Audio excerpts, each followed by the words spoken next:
This is section 4.4, the fundamental theorem of calculus. We have a number of objectives which you can read there. I won't read them to you. Now, the fundamental theorem of calculus. You've now been introduced to two major branches of calculus. Differential calculus, that is the calculus of finding derivatives and rates of change and things like that, and integral calculus, which is finding, so far at least, what you know is how to find an antiderivative, and we use the integral also to express area under a curve that's non-negative. At this point, these two problems might seem unrelated, but there's actually a very close connection. Newton and Leibniz both independently came up with this idea, and it's stated in the fundamental theorem of calculus, the idea of how do you relate those two. On the next page, informally, the theorem states that differentiation and definite integration are inverse operations. In the same sense that division and multiplication are inverse operations. So if you multiply by 6 and then divide by 6, you get back to what you started with. By the same token, if you take the derivative of something and then take the antiderivative of that answer, you get back to the original plus c. So looking at the pictures that they have in figure 4.27, the relationship between the secant line and the tangent line was established in that if we made the 2 points closer and closer together with the limit, the slope of the secant line, as the 2 points became closer and closer to each other, approached the slope of the tangent line, both of which are expressions of a change in y over a change in x. The area of a rectangle and the area of a region under a curve, we've been using that approximation of the area of a rectangle to find the area under the curve. And of course, area is length times width, a change in y times a change in x. And area under a curve will also be a change in y times a change in x. And so, whereas slope, you're dividing delta y and delta x. For area, you're multiplying delta y and delta x, hence the inverse relationship. So we're going to define the area of a region under a curve using the product change in y over change in x. That's the area of a rectangle. So what the fundamental theorem of calculus does is it states that the limit processes used to define the derivative and definite integral preserve this inverse relationship. So if you have a function f that is continuous on the closed interval a to b, and capital F is an antiderivative of lowercase f on the interval from a to b, then we'll have something that we will be able to, oops, my pen's not working, excuse me. There it is. All right, sorry. To relate the indefinite and definite integral to each other and to the differentiation process. This is the fundamental theorem of calculus. The definite integral of a function f of x dx from a to b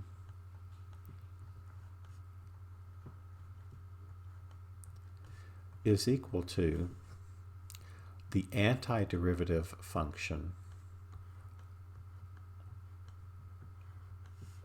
that you can find, and we will use the simplest one plus. C is not needed here. We're going to assume C is 0, and I'll show you why that's possible to do. In fact, I'll do that right now. So let's assume that you had a constant of integration that you've remembered to put in, as you should when I'm asking you for the antiderivative. And this notation right here means that we're going to evaluate the antiderivative from a to b. And what that means is that you first substitute in, for each x, the value b.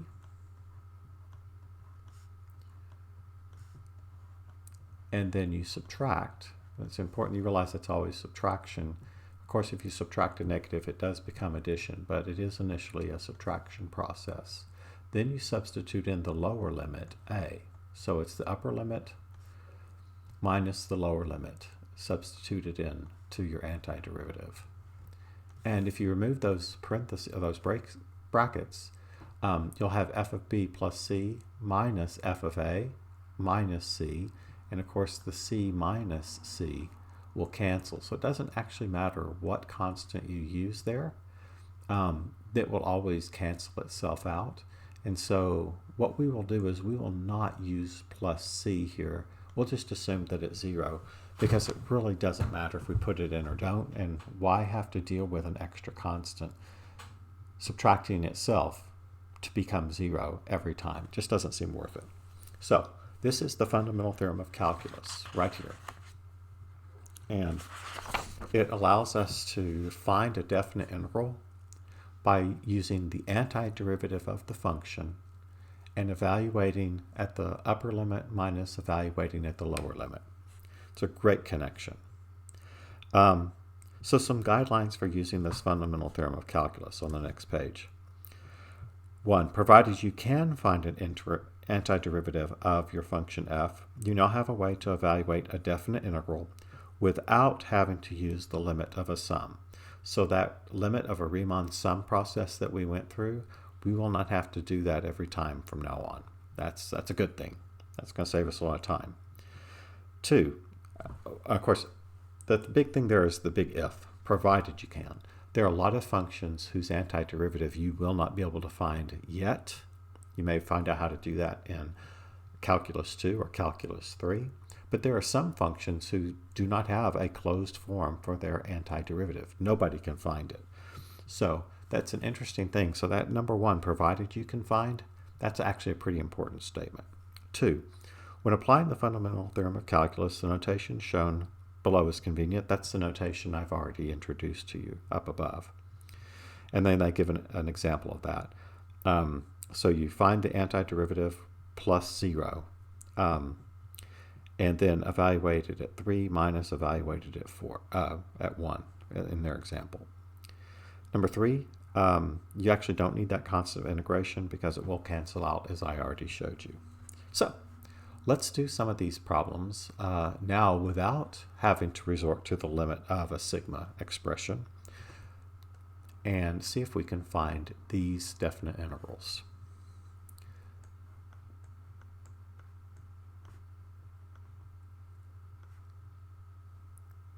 All right, so we're going to integrate from 1 to 2 the function x squared minus 3 dx. So the first task is going to be to find an antiderivative of x squared minus 3. So remember our rule for that is we increase the power by 1, 2 plus 1 is 3, and divide by the new power. So dividing by 3 is the same thing as multiplying by 1/3, minus the antiderivative of a constant is that constant times x.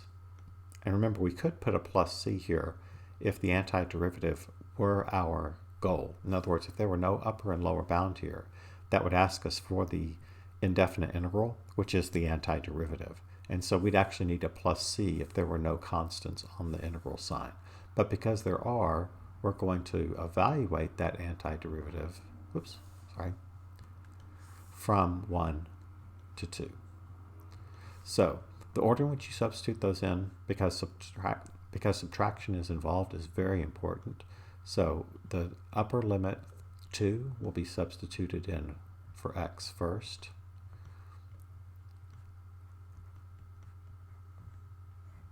And then we're going to subtract the substitution of the lower limit 1 second.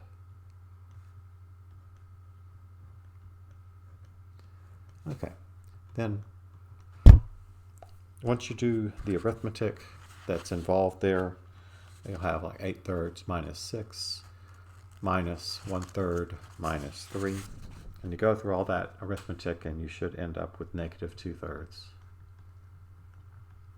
divided by, negative 2/3. Please keep in mind in this class we've been doing a lot of things that involve arithmetic, and I don't necessarily want to talk about how I did that arithmetic unless someone has a very important question about it, and just how did I do that. And I'm sorry that the screen is bouncing around. My pen keeps pointing at the wrong thing. because my hand is slipping. Sorry about that. Okay. So anyway, I'm not going to show you how I did all that arithmetic. I'm going to assume that you can do arithmetic and not bore you with the details. I do want to make sure I give you the answers, though, so that if you want to practice for a non-calculator kind of situation, you should know how to do that level of arithmetic and get it correct. All right. So a lot of times our function f of x, the integrand of this integral is 3 square roots of x, is in a form which we really don't want to have to deal with it. So for one thing, I can pull that 3 out in front, and I'm going to rewrite that radical as a power, which is one of those things that we will always kind of look for, both in the derivative and antiderivative process. So we're going to raise the power by 1, so that'll be 3 halves, and divide by the new power, 3 halves, and evaluate from 1 to 4. So 3 divided by 3 halves is 2, so that'll be 2 times 4 to the 3 halves minus 2 times 1 to the 3 halves, which simplifies to be 14.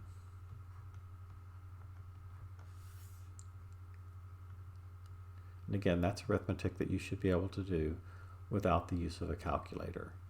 So if you're having trouble with that, please ask for help. Be happy to help you on an individual basis there. All right, C. The integral from 0 to pi over 4 of secant squared x dx. This is in the list of antiderivatives you're supposed to know. The antiderivative of secant squared x, of course, is tangent of x. Again, we're not putting plus c. Evaluated from 0 to pi over 4. So substituting in which number first? If you said pi over 4, you're correct. And then what operation follows that substitution? If you said subtraction, you're correct. And then substitution of the lower limit. All right. So tangent of pi over 4 is 1. Tangent of 0 is 0. And 1 minus 0 is, of course, 1. So hopefully those examples have made some things clear. And aren't you glad that we have a way that does not involve that limit of a sigma? In fact, we wouldn't have known what to do with the secant squared x, because we don't have a formula for secant of I, like we had a formula for sigma I. Did I say secant of I? Yeah. Sigma of secant I we don't have. Sigma I squared, those we have, but these that we just did, we could not have done them easily using the other process. Okay, now there's something called the mean value theorem for integrals. We saw that the area of a region under a curve is greater than the area of an inscribed rectangle and less than the area of a circumscribed rectangle. The mean value theorem for integrals states that somewhere between the inscribed and circumscribed rectangle, there is a rectangle whose area is precisely equal to the area of the region under the curve. Because of the continuity of that function, that has to be true, that somewhere between the f of little m sub I and f of capital M sub I, which produce the lowest and highest possible values for the areas of the rectangle, somewhere between those two is a y value that would give us that exact area. And so what that means is that if we have I don't know if you can see that picture in the notes or not, so I'm going to sort of reproduce it here. So here's a function f, and we have x value of a and an x value of b,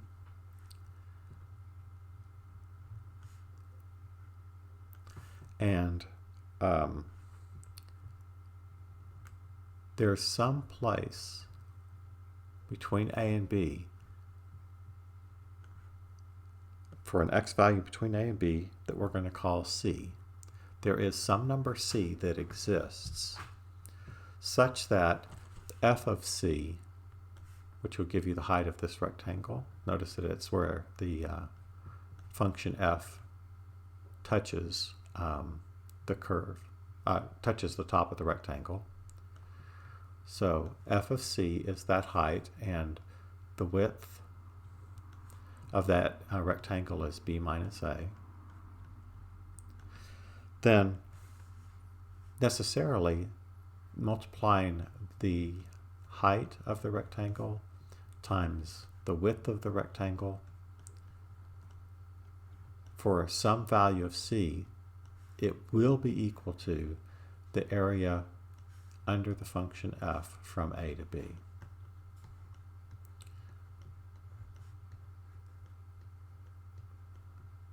fact, I could go so far as to say, even if that integral does not represent area, even if f is not a non-negative function, this will work.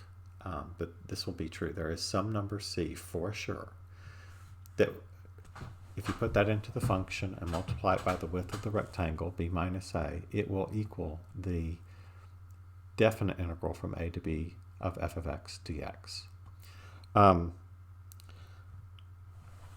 Now, a really nice interpretation of that mean value theorem is if we were to divide this mean value theorem equation on both sides by b minus a. I'm going to leave that as a constant out in front of the integral. Then that means that if we divided the integral answer by the width, b minus a, then we'll get that height. And that height is actually called the average value of the function on the integral. On the interval, excuse me.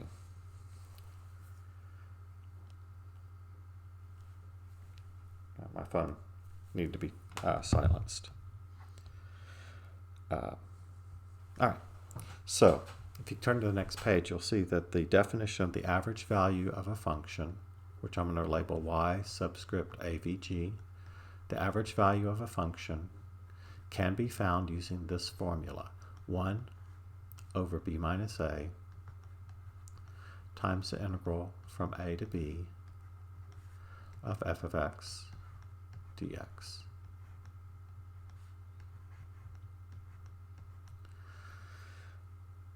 Okay, and that's a formula you should commit to memory. You should be able to find the average value of a function over an interval when asked. So, of course, what that means is that of all the y values that are graphed from a to b, we're finding the average of all those y values. Okay, so that's what that will do for us.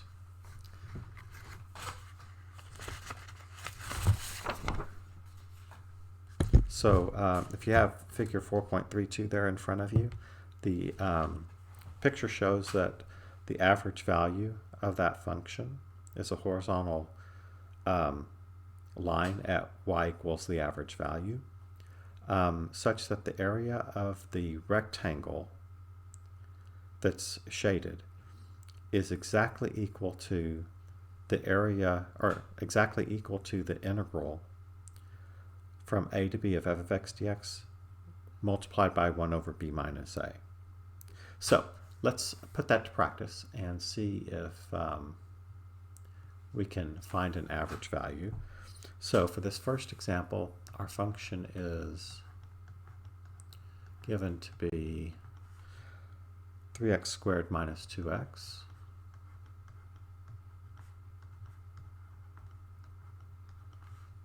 And the interval is 1 to 4. The task again is find the average value of the function given on the given interval. So the average value of y subscript avg, is 1 over b minus a, so 4 minus 1, times the integral from a, 1, to b, 4, of the function f of x, which in this problem is 3x squared minus 2x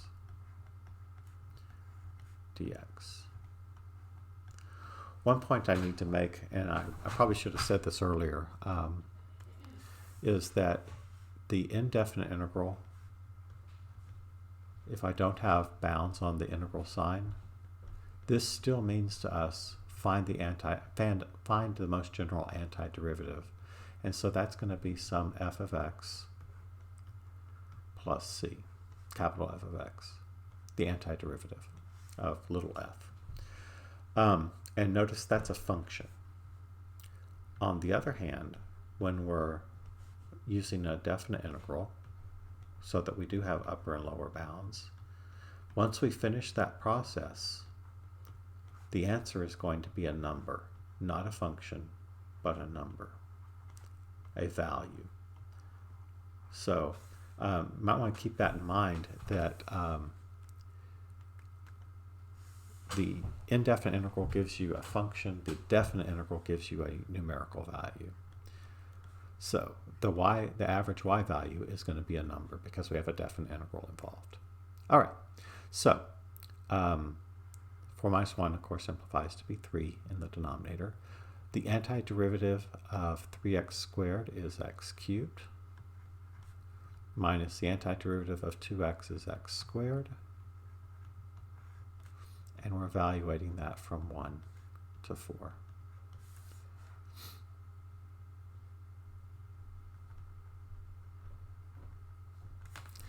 So to evaluate that and get a numerical value, we're going to first substitute in the upper bound, 4,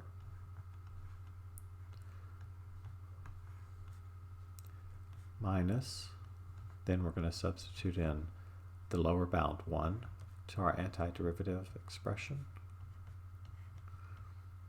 and then do the arithmetic. You'll notice when I'm doing all of this work, I am going to want to see several things here. I want to see the antiderivative and the notation that you're evaluating from 1 to 4. I want to see the substitution of those bounds in the right place, and a subtraction sign in between. Those are things I'm definitely going to look for. Oh, and of course I'm going to be looking at the setup of your integral expression. So all of those steps are necessary. I'm not skipping any of them, and I don't want you to either. If you want full credit on a test or a quiz where I'm going to be grading your work, you will need to show at least those steps. I don't need to see your arithmetic steps. If you want to write them down, it won't hurt my feelings, but I won't need to see them. Oops, I'm sorry, I got ahead of myself and behind myself a bit. This ends up giving us an answer of 16. I was going to write 48 over 3, but I realized that I didn't need to do that. And so that means that the average value of the function 3x squared minus 2x from 1 to 4 is 16. And if you looked at a graph of that, at 1, the value is 1. At x equals 4, the value is 40. Notice the average value is not halfway between those two. That's not what we're finding. It's not the average y value or the midpoint between the upper and lower y values. It is strictly the average value of the function over that interval. All right, next page. The second fundamental theorem of calculus. So earlier we saw that the definite integral of f on the interval a to b was defined using a constant b as the upper limit of integration, x as the variable of integration. However, a slightly different situation may arise in which the variable x is used as the upper limit of integration instead of b. So to avoid confusing the use of x in two separate ways, what we'll generally do is we'll replace the x as a dummy variable in that problem and change the f of x into f of t, and we'll change the dx into a dt. So that is a way to get around this. So in other words, if we need to, and for some reason we want to treat b as a variable, a changing ending point, we're going to find the area under the curve f of x from a to whatever. We might want to replace that that b with a variable, so that we want to go from a to x, and so this will be a function of x that we're finding. Depending on what x is, that will give us the capital F of x answer.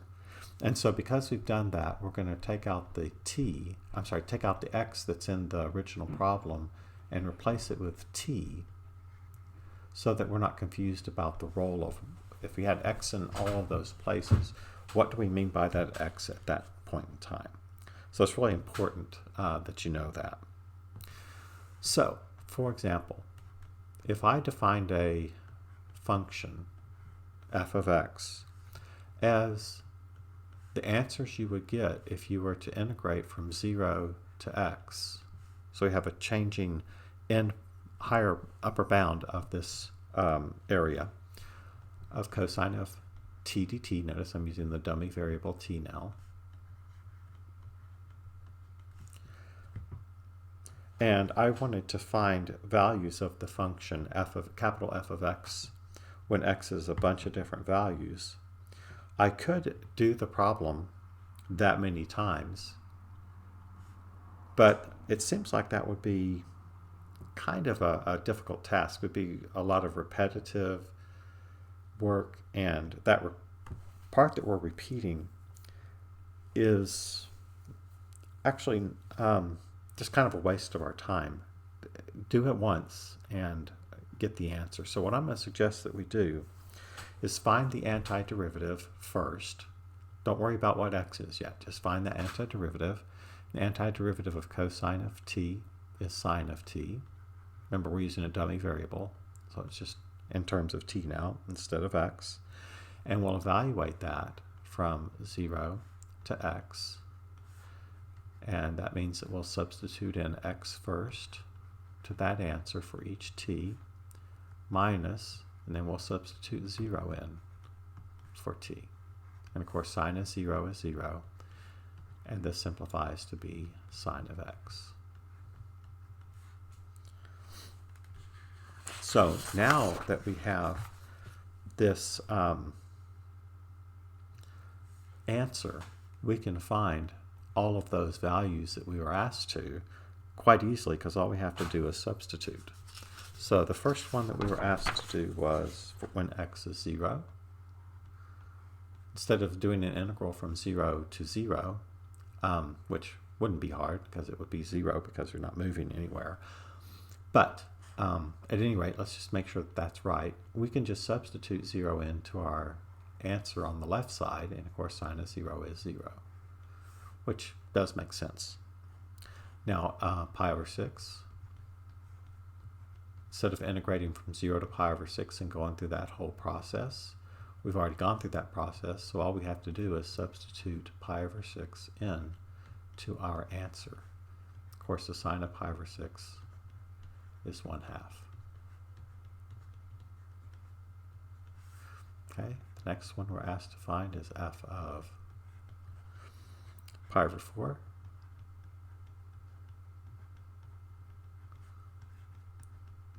So that's sine of pi over 4.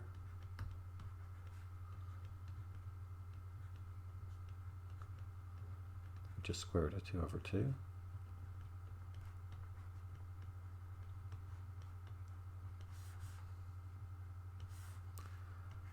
Then we're supposed to find f of pi over 3.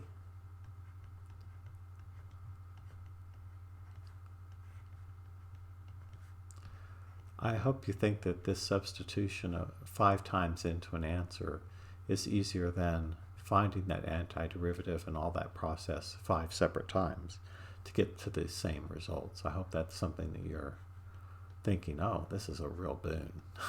Way easier than trying to anti-differentiate the same thing 5 different times. All right, so the last one is for pi over 2. And of course the sine of pi over 2 is 1.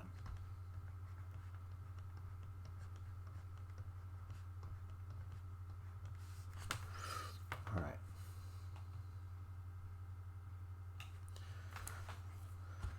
So, now, what's happening if we were to look at a picture? I don't know if you have this picture or not, but if this is what the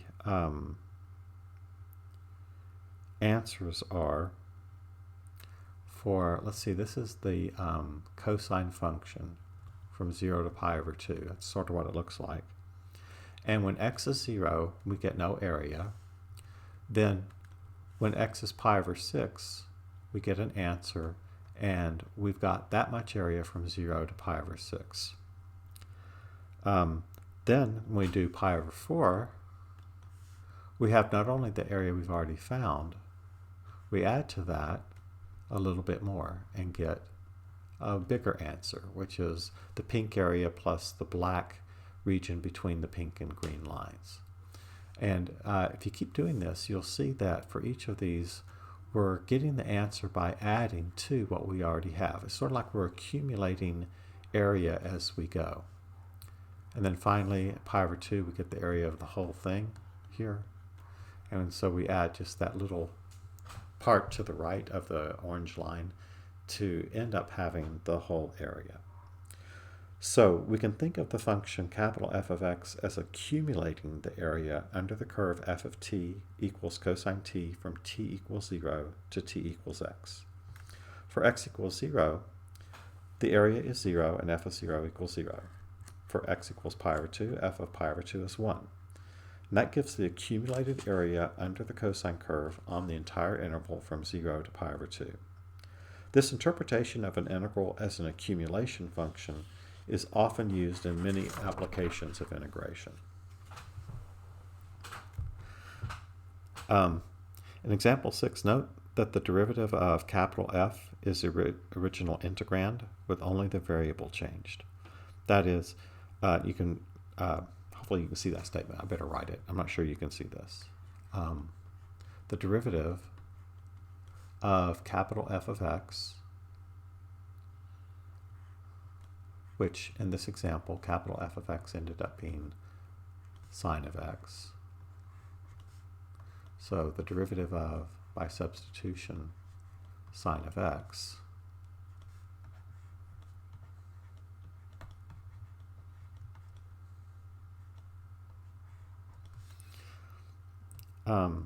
which that sine of x came from finding the derivative of the integral from 0 to x of cosine of t dt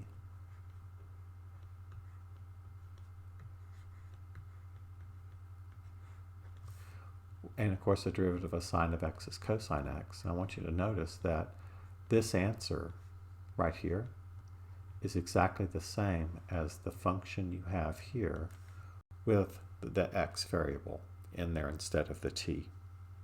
And so what that implies to us is that this is the second fundamental theorem of calculus. Given that f is a continuous function on any open interval I that contains the number a, then for every x in the interval, the derivative with respect to x of the expression from any constant a that's on the interval to the variable x of f of t dt will be always that same function but with x, like instead of cosine of t we put the x in its place, so this would be f of x. So the derivative, you can think of it this way, the derivative of the antiderivative of the function ends up giving you back that function And since the function's integral, definite integral, goes from a constant to x, it's simply that x substituted in to the f of t. So that's actually a good way to think about this, is that this derivative of this integral means that you're going to put this variable in for t in that function, and that's your answer. Okay? So, let me move this down a bit again. As it turns out, if I gave you a problem like this, let's say if I said, what is the derivative with respect to x of the integral from 4 to x of 3t squared cosine of t times the square root of t cubed minus 7 dt. What I don't want you to think you're supposed to do is to work from the inside out. And in other words, don't start with, oh, I need to know how to do the antiderivative of this function. You don't know how to do that. I promise you, there's no way you could do that. A product of functions is not going to have an antiderivative that is simply the antiderivative times the antiderivative times the antiderivative. That's a false statement. I'll just tell you that right now. That's not going to be it. So you can't do this problem at this stage if you work from the inside out. But if you know the second fundamental theorem of calculus, that says I'm just going to take the x, that's that upper bound, and I'm just going to substitute it in for every t in the integrand. The integrand is the function behind the integral sign. So that's all I have to do. Just simply that. That's it. That's our final answer. And it looks really easy, and it really is. Now, there is a little bit of a hiccup that I need to present to you. If, for example, you went from, let's say, -6 to, and that can be any constant, to, let's say, x cubed. And I'm not going to make this function as nasty looking. So we'll do t plus 1 times the cube root of t plus 4 dt. Well, your temptation should be, in this problem, to do what we did above. There's one little hiccup that you need to be aware of. So we're going to be substituting in for t x cubed. So every t will become x cubed.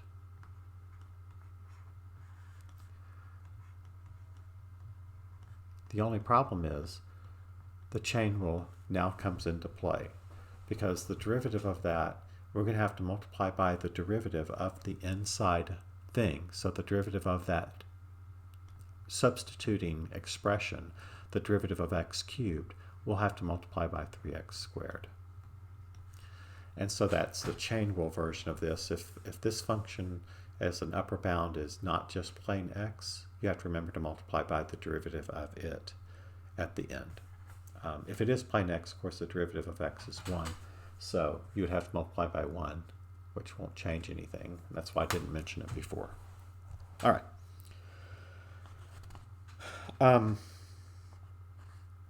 So if you look at the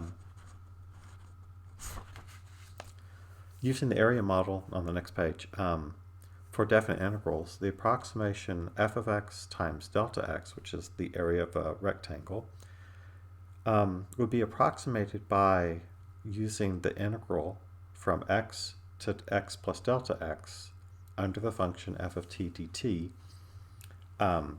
to approximate the definite integral with that rectangular area. Can be viewed as saying that the area of the rectangle of the height f of x and width delta x is approximately equal to the area of the region lying between the graph of f and the x-axis on the interval from x to x plus delta x as shown. I hope you can see that from here. I think you can. All right, so example 7. So this is kind of like what we've already done, so I'm going to be able to go through this fairly quickly because we've already seen this the first time. So if we're going from any constant like 0 to the variable x of some function of t, so square root of t squared plus 1 dt, if we're finding the derivative of that integral expression, oops, I forgot to write the dt. I think I said it, but didn't write it. So for finding the derivative of that integral expression, according to the second fundamental theorem of calculus, that means that all we're going to have to do is substitute the upper bound x in for each t, and we're done. Unless that's not just plain x, and if it were not plain x, we'd then have to multiply by the derivative of that expression that is the upper bound. So here's another way that question could be asked. I could ask you to find df dx if f of x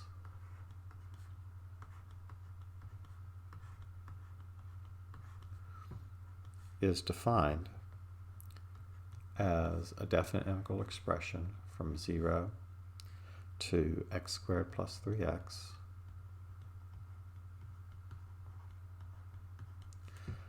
of the function square root of 4t minus sine of t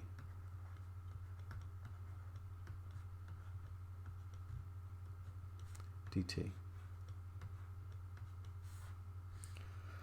Okay, so the derivative of the left side we'll call df dx, and the derivative of the right side is going to be, by the second fundamental theorem of calculus, the substitution of that variable upper bound, x squared plus 3x, in for each t. So 4 times x squared plus 3x minus sine of x squared plus 3x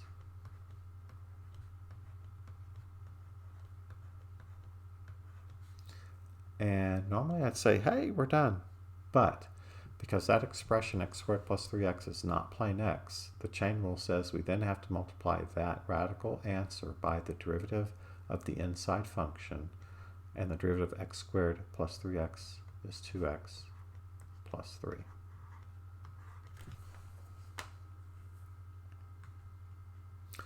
All right, that's a good place to stop. I'm at the end of this one, so we'll pick up with the next part.